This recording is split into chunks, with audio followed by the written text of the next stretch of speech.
Is that the same cup of coffee from breakfast? It is not. It is coffee 2.0 because we are done with the challenge and I can have a second cup of coffee now. Are you ready to show all of the results from beef, butter, bacon, and eggs? No, because I do not want to show myself naked or half naked. And I don't want to show my scale numbers, my measurements, nothing.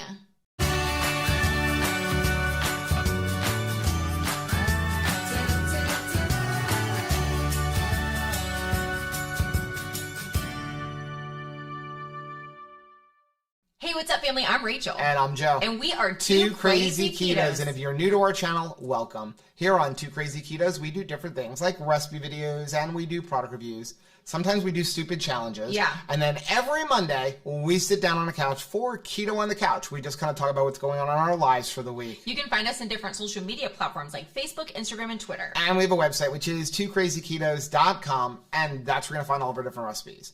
Now, we do upload at least 5 new videos every single week, so make sure you subscribe to our channel. And don't forget to hit the little bell icon, and that way every single time we only eat 4 things for 44 days, you'll be alerted to it.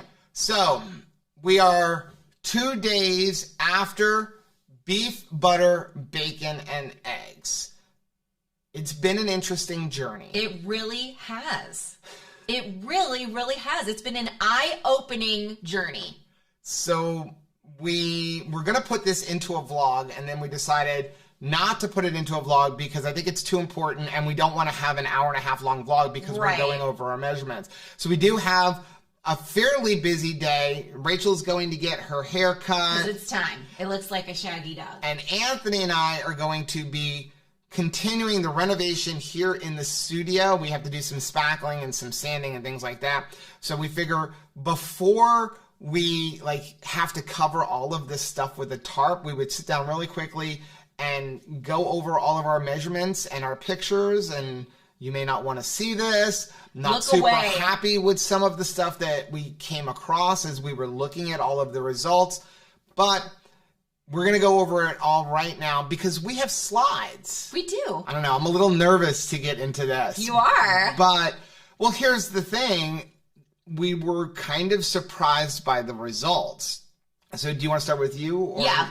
Start with me? Start with you? No, start with me. Okay, so let's start off with the scale. Because the scale definitely didn't tell us what we wanted to hear. Right. So we're going to start off with Rachel's scale measurements. So on September 21st, Rachel weighed 157 pounds. 0.0. Her muscle mass was 65.5 pounds. Body fat was 38.8, her BMI was 24.2, and the body fat was 24.7%. Now, I do want to say one thing, that is using the in-body scale, and it's 1 day's measurement. Right. The in-body, it's not as good as getting a full DEXA scan, and even a DEXA scan can vary. There's a lot of variables to it, so we're not taking a whole lot of stock in everything because I have stepped on that scale and it said, I had 30 pounds of body fat, and then stepped on it like 10 minutes later and it says I have 48 pounds of body fat. Right. But that's what we have to use. Right. So that's what we're measuring against. And honestly, that would be my morning look. I mean, that's how, when we talk about the scale is the devil, the mirror's a liar, that's the scale I'm looking at. So that is the information that I have available. So I was a little bit nervous stepping on the scale because, in the middle of my period, you want really good results. But honestly, again, we said it didn't matter about weight loss. This was about, are you going to weight gain? And I did gain 0.2. Well, let's go over those after measurements. So on November 2nd, she weighed 157.2. There you go. So she actually gained weight. Her muscle went up to 67.7, so she gained 2.2 pounds of muscle. Her body fat dropped to 34.8 pounds. Her BMI pretty much stayed the same, 24.2, and her body fat percentage dropped down to 22.1%. So on the scale, the normal way that I measure my success in keto is the one number at the top, and that's the only number. Right. Right? So for this challenge, we're measuring all kinds of different things. Right. So you don't see amazing results on the scale, but look at the difference in my and the body fat percentage and and you know, her muscle mass. And again, the better way to use the InBody scale is to like once a week get on it, and then you're looking at like, you know, how is the consistency? Do you see the muscle going up and the fat going down? With only 2 measurements, you know, you don't have a lot of points. But if you measure every single day, the problem is you can't not see that top number. Right. But if you were to measure all of that every single day, you would see a steady decline of body fat percentage and a steady incline of muscle mass. But it is what it is. But again, if you look at just that top number, and this is why we say the scale is the devil, this was a failure. This was right? a failure. You gained 0.2 pounds, or let's say 0.2 pounds. That's nothing. You stayed the same. But also, her after measurements is during her menstrual cycle. I am pretty impressed with that. Right. Because now you're normally up during that time of the month. And you know what? There was a different girl that stepped on that scale in September. There was a girl that thought that time in my life is over forever. Mm-hmm. So I'm kind of rejoicing that it's back. Right. So do you want to go over the pictures? Yeah, because I think you see a difference. Yeah, because that's the whole thing. This is where you're going to start to get into the whole throw out the scale is the devil. Because when you look at that scale with no weight change, there's a huge difference when you start looking at, you know what, before we look at photos, let's take a look at the measurements. All right, because that's another way to measure your success that we don't normally do. We only ask the scale and we never take measurements. And so, yeah, let's look at them. Okay, so on September 21st, your waist was 31.5. On November 2nd, her waist was 29.5. So she lost 2 inches in your waist. Hips went from a 42.5 to a 41. Mm-hmm. Chest went from 36.75 to a 37. We were so excited and surprised by that, right? Like, that was amazing. But the always happy when the chest goes up. Right, it shifted. So your thighs went from a 23 to a 21.5. Bicep went from 13.5 to 12.5. And neck went from a 13 inches to 12 inches. I was absolutely amazed, and that is going to make the difference in my clothes. And especially, I love that my arm went down. It wasn't that I didn't develop any muscle. It's this part. It's the stuff that's still filled with some fat that is going down, and I'm very excited about that because I will be able to wear different sleeves even moving forward. Now, even looking at this, you do see a decline. In every single category, she went down like an inch, except for the boobs. Right. But you would still say, I only lost an inch. What's the big deal? Right. So now let's look at the photos. So here are you at 157 and then 157.2. My hair was so much cuter in September.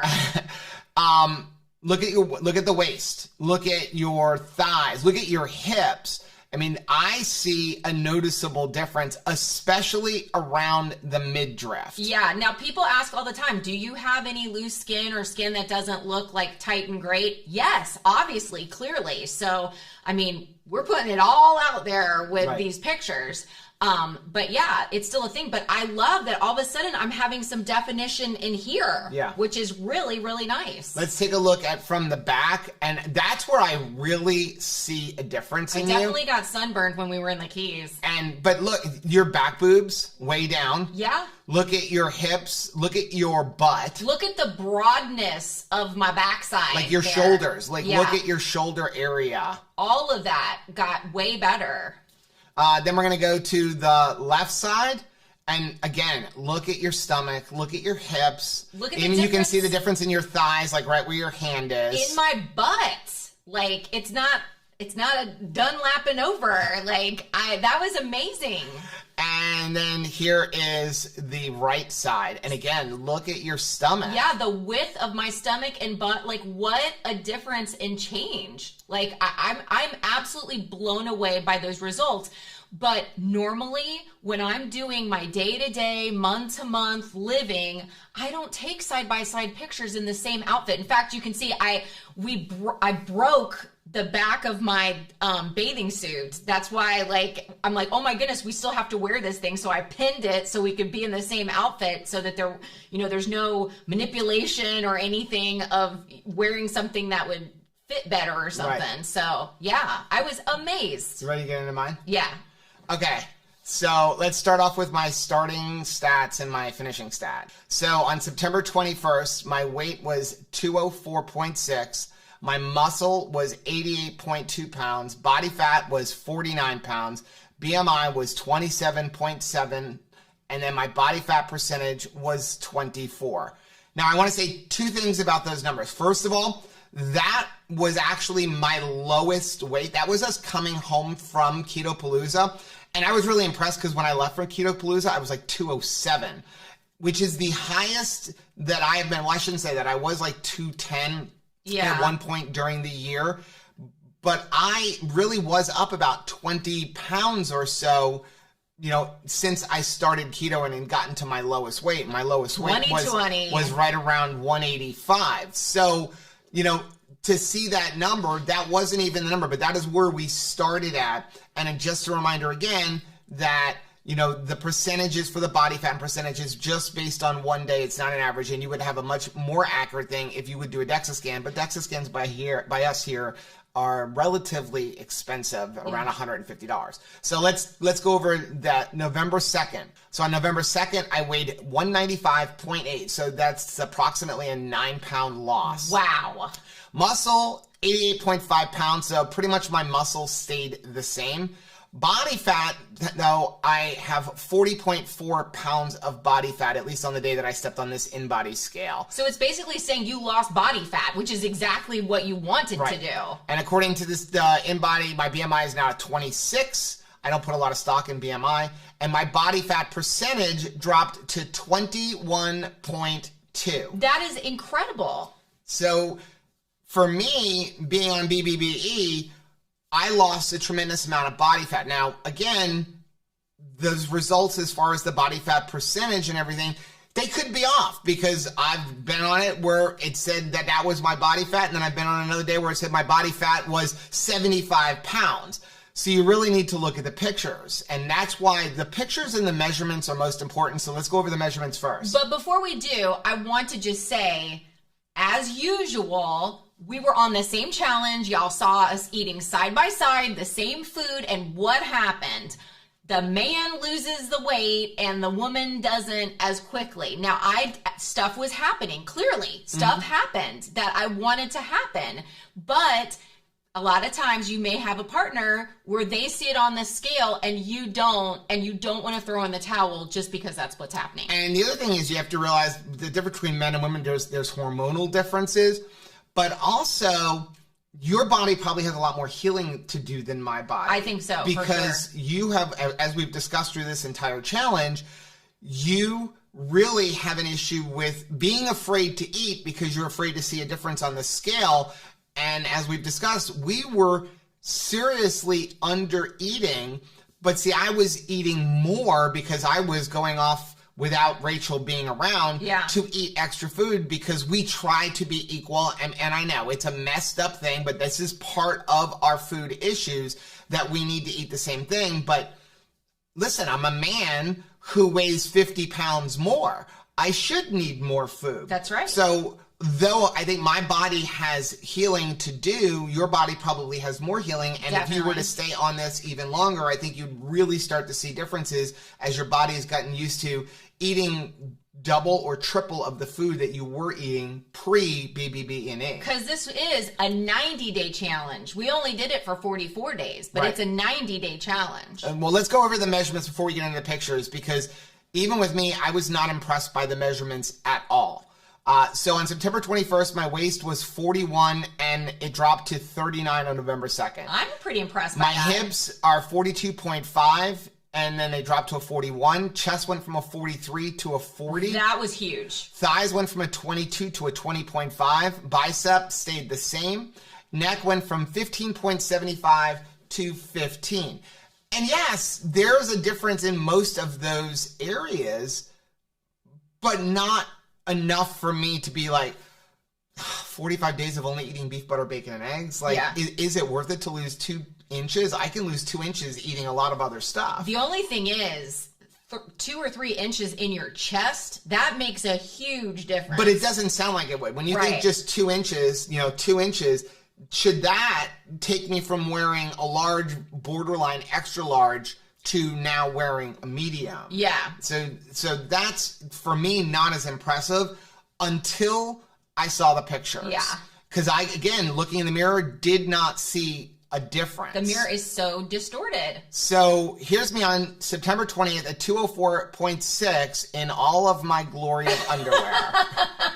We love you guys. I just want to say, when I looked at that picture, I feel like I look like I weighed 300 pounds in that picture. And I weighed, that looks to me, that is probably 100 pounds from my top weight. Again, I've always said my top weight was around 285, but that's what I recorded.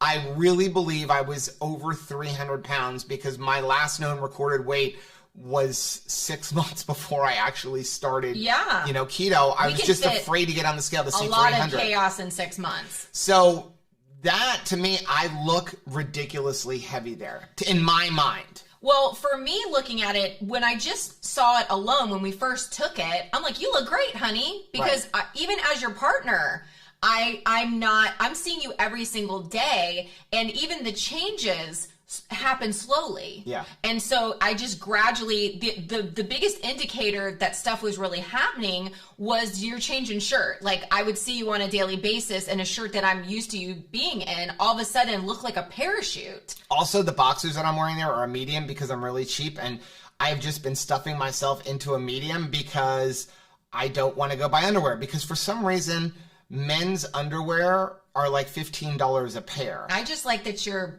Rachel's Bull tattoo is kind of sneaking down. Okay, ready? Out. Let's take a look at the after again. Yeah. So there's me on November 2nd, and a noticeable difference in the rolls of fat that are coming up over the waistband of my underwear. Well, and look at your neck and face. That is incredible. Okay, ready? Yeah. Here's me from behind. And again, you look at my waist and you see like the rolls are, which is a lot of skin, but also fat coming up over the top. 9 pounds made such an incredible difference. I also look at like my skin is smoother, though. Yeah. You did shave off my sweater for the second picture. Then there's my left side, and that's where you really start to see the difference when you look at my waist and you look at my chest and you look at my face. Well, you're seeing in your stomach area, it's like a concave, and we actually made sure we blew out so that we weren't sucking in. We weren't trying to suck in. We were like, be as fair as possible. Right. And then here is me on the right side. And again, you can look at my chest and you can look at my stomach, and it is a noticeable difference. It really is. And honestly, I feel like that looks like a lot more than 9 pounds of weight loss. So you're like this. Is it true? Is it false? Like, you have to just look at the picture side by side and take the word of what you're actually seeing. Right. Because when you see the scale, you're like, okay, but is that true? Even when you have success, you're thinking to yourself, like, I think it's lying. Right. We're never happy. Right. Then when you see the measurements, you were like, okay, this means stuff is actually happening. However, you're like, is it enough? Right. So then having the pictures, it's undeniable that stuff happened. Yeah.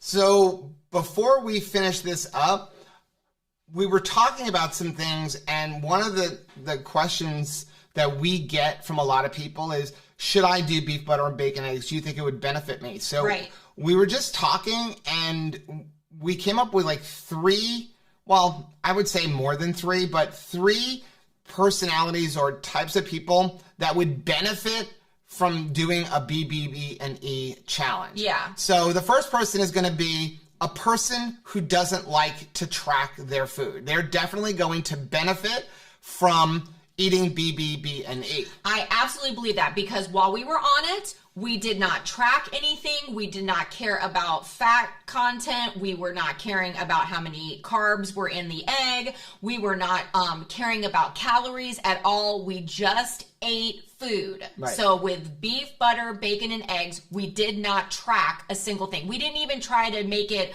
1-to-1. Right. Right? So just whatever. Whatever we wanted to eat, we just ate it. So along with that, one that we didn't put in here, I would also add in a person who doesn't want to like basically eat by their watch, like doesn't want to intermittent fast every day and wants to learn how to eat based on their body telling them to eat rather than their watch telling them it's time to eat. Okay, so the second one is a person who likes big portions of food. Yes, this is somebody that's like me. Joe can eat a reasonable portion in a sitting, or even a small portion of this in a sitting, and eat later. But for me, I like to eat a bunch of food. I like to eat a bunch of food in a sitting, and I like to know that I've had big portions for the whole day long. Mm-hmm. So if I'm eating other ingredients like nuts and cheese and keto snacks, I may want big portions of food, but when I apply it to that food, I can get into trouble. This way, I was able to get big portions of food and I still had good results. And that's why Dr. Berry limited it to just 4 things, because a lot of the other things are going to affect you not just metabolically, but they're going to affect you mentally. If you're eating a whole bunch of nuts, at least for me, that's a snack. That's not going to, number one, fill me up.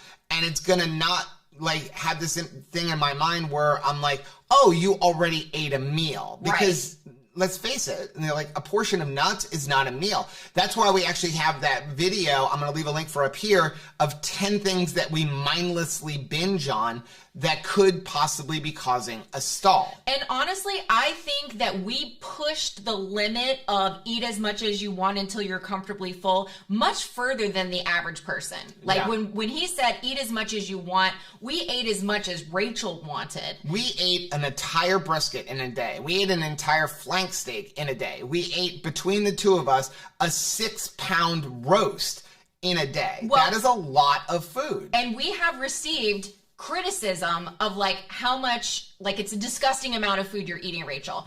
But it was by design. Yes. Because if you are looking at any of our videos and you're seeing how big our meals are and you're like, gosh, I don't even know, like that seems like crazy. And then you see we have good results at the end, then if you don't eat as much as we do, you know it's safe. Yeah.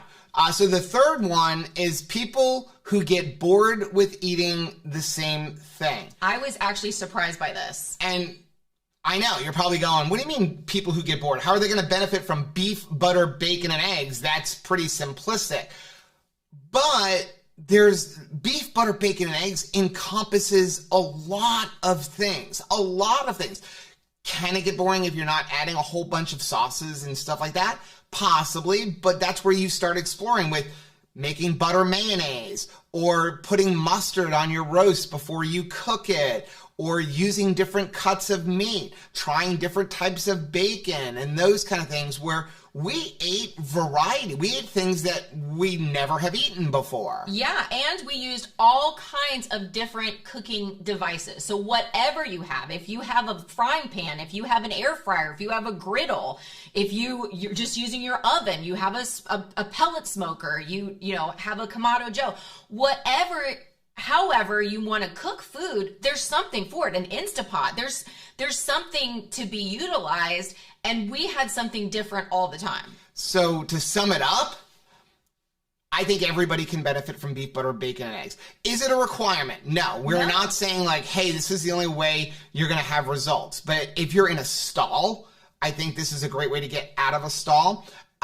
If you just want to change it up, I think this is something that's going to really help you. If you're trying to identify what foods are causing inflammation, beef, butter, and bacon, egg is really going to help, because these foods, basically, none of them are inflammatory. Maybe for some people, they may have an issue with eggs, but you're going to quickly learn that if you just don't eat eggs one day and all of a sudden the inflammation goes away, because it's a very basic, menu as far as the main ingredients.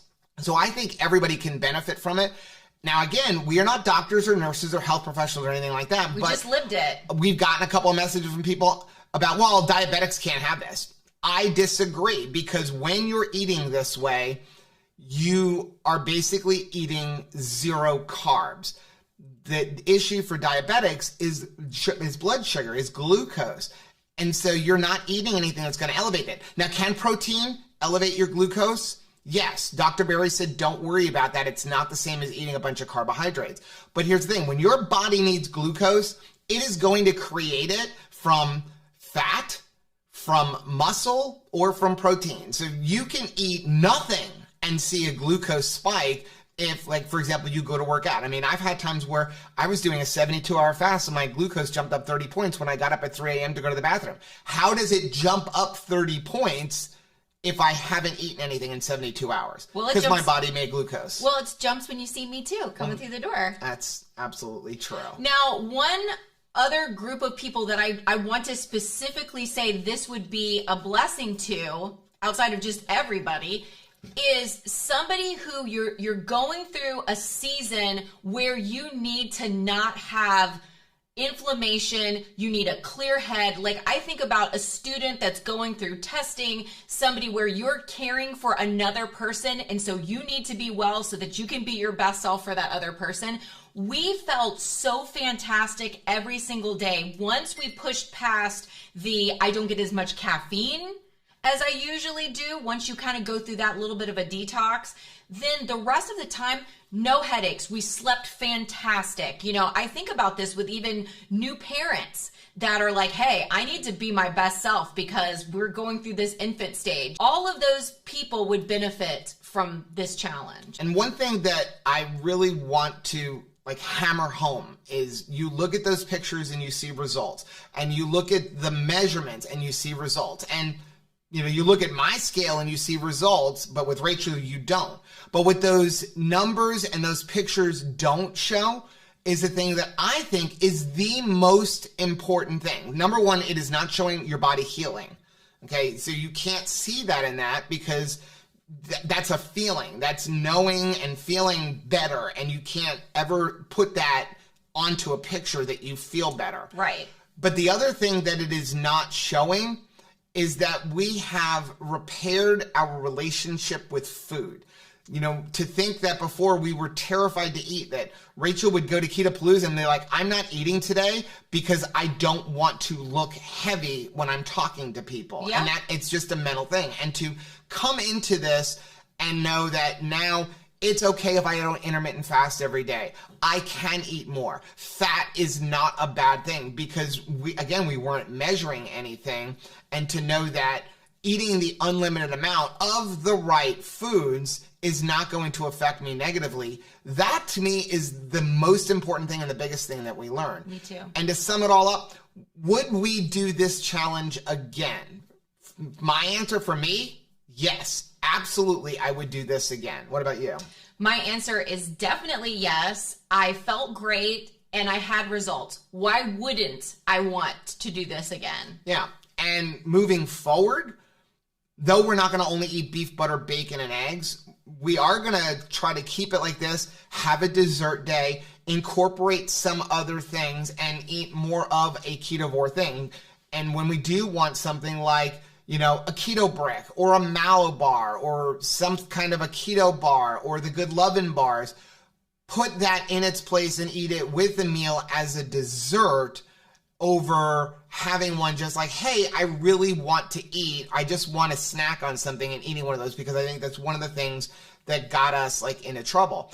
Also, what we want to do as we begin reincorporating food on our days that we are like today, where we're not eating anything but beef, butter, and bacon, egg, because we're trying to see the results of the chicken wings, we're going to start moving to beef, butter, bacon, and egg on those days, but with the 1-to-1 ratio, because you got to remember, yes, we were not measuring anything, and I think that you would see even greater results absolutely, if you were doing beef, butter, bacon, and eggs, and having a set of macros that you were following, and the only macros that we're going to recommend is eating 1-to-1. So eating something like a ribeye that is 1-to-1, but not also having 10 tablespoons of butter in your coffee, which right, we weren't doing that, but making sure that we weren't having our fat exceed our protein intake. Yeah, so once we start checking that and actually get our body in homeostasis, like I think that we'll see even better results. Well, that is going to be our wrap up of the beef, butter, bacon, and egg challenge. Now, make sure you are subscribed to the channel and you've hit that bell button for notifications, because it's not quite over. We need lab results. For the next couple weeks, we are going to be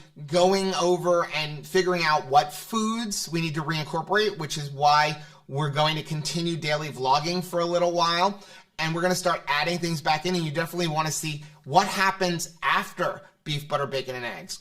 Also, we are waiting for our lab results, so those results will just be in one of our daily vlogs. Now, if you like seeing videos like this, take a look at some of the videos that we have linked right over there. Also, make sure you take a look at our most recent video, which I'm going to put right over here. But whether you head this way or you head this way, don't forget to head this way. Subscribe to our channel and click the little bell icon, and that way every single time we upload a new video, you'll be alerted to it. Until next time, bye.